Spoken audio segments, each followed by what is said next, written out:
ओम नमो भगवते वासुदेवाय। सनातन धर्म में पितृपक्ष का बड़ा महत्व है। आज का प्रसंग अति प्रभावशाली है और बहुत ही सुंदर प्रसंग है। हमारे धर्म ग्रंथों में श्राद्ध पक्ष आज से शुरू हो चुका है। मृतक आत्माओं के पिंड दान के लिए हमारे धर्म शास्त्रों में 13 मोक्ष के स्थान बताए हैं। पिंडदान कहाँ और कैसे किया जाता है, पूरा विवरण जानिए। हमारे हिंदू धर्म में मृतक मनुष्य की आत्मा की शांति के लिए पुत्र द्वारा श्राद्ध तथा पिंड दान की एक पवित्र परंपरा।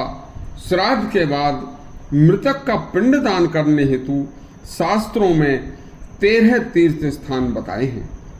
सुनिए। नंबर 1, ब्रह्म कपाल तीर्थ। यह तीर्थ हिमालय पर्वत पर स्थित पवित्र बद्रीनाथ धाम तीर्थ में स्थित है। इस तीर्थ को बैकुंठ धाम भी कहते हैं। महाभारत युद्ध के बाद पांडवों ने अपने सभी मृतक अपने पितरों का पिंडदान इसी ब्रह्म कपाल क्षेत्र में तीर्थ में किया था, जो अलकनंदा नदी के किनारे पर स्थित है। यहाँ पितरों की पिंडदान का सर्वोच्च स्थान माना जाता है। नंबर 2, जगन्नाथपुरी। यह तीर्थ स्थान भगवान जगदीश का तारण तीर्थ है। इस तीर्थ की स्थापना आदि गुरु शंकराचार्य ने की थी।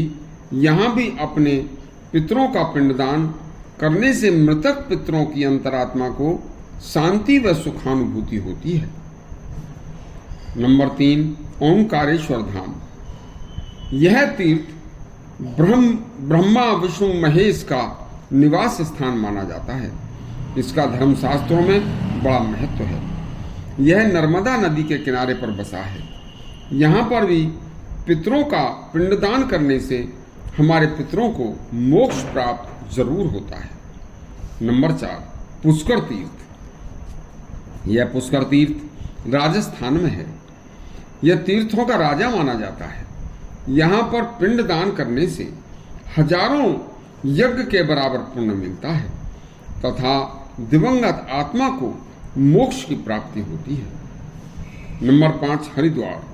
हरिद्वार तीर्थ में हर की पौड़ी पर श्राद्ध व पिंडदान करने से पितरों की मुक्ति का मार्ग खुल जाता है। ऐसा हमारे धर्म शास्त्रों में आया है। नंबर 6, प्रयागराज। यह प्रयागराज भगवान भारद्वाज ऋषि की तपोभूमि है। गंगा, यमुना, सरस्वती तीनों पवित्र नदियों का यहाँ संगम है। इस पवित्र संगम में पिंडदान करने का भी बड़ा महत्व है। ऐसा हमारे धर्म शास्त्रों में मौजूद है।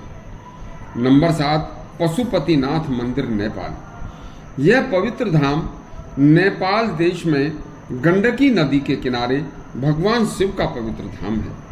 भगवान कपिल मुनि ने इस धाम का बड़ा महत्व बताया है। यहाँ भी पितरों का पिंडदान करने का बड़ा महत्व है। नंबर 8, द्वारिका धाम। द्वारिका धाम भगवान श्री कृष्ण की पवित्र द्वारिकापुरी में पितरों की मुक्ति के लिए पिंडदान करने का प्रावधान है। स्वयं भगवान श्री कृष्ण को भी यहीं से मुक्ति मिली थी। नंबर 9, नासिक। नासिक को कुंभ क्षेत्र कहा जाता है। यहाँ पर देवासुर समुद्र मंथन के दौरान अमृत की कुछ बूंदें गिरी थी, इसलिए यहाँ भी पिंडदान का महत्व है। नंबर 10, महाकाल। महाकाल भगवान शंकर की उज्जैन नगरी शिप्रा नदी के किनारे पर स्थित है। भगवान शंकर की यह तपोस्थली भूमि मानी जाती है। शास्त्र कहते हैं कि यहाँ पिंडदान करने से पितरों को सीधे भगवान शंकर महाकाल के चरणों में जगह मिलती है।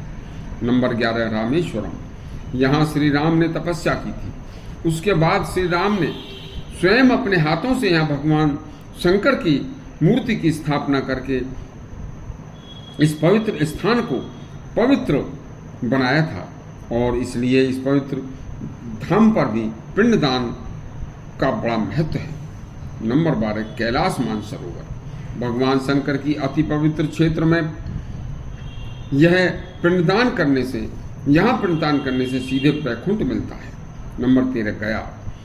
हमारे धर्म शास्त्रों में गया 54 वेदियों में विष्णु पद का प्रथम स्थान लिए हुए है।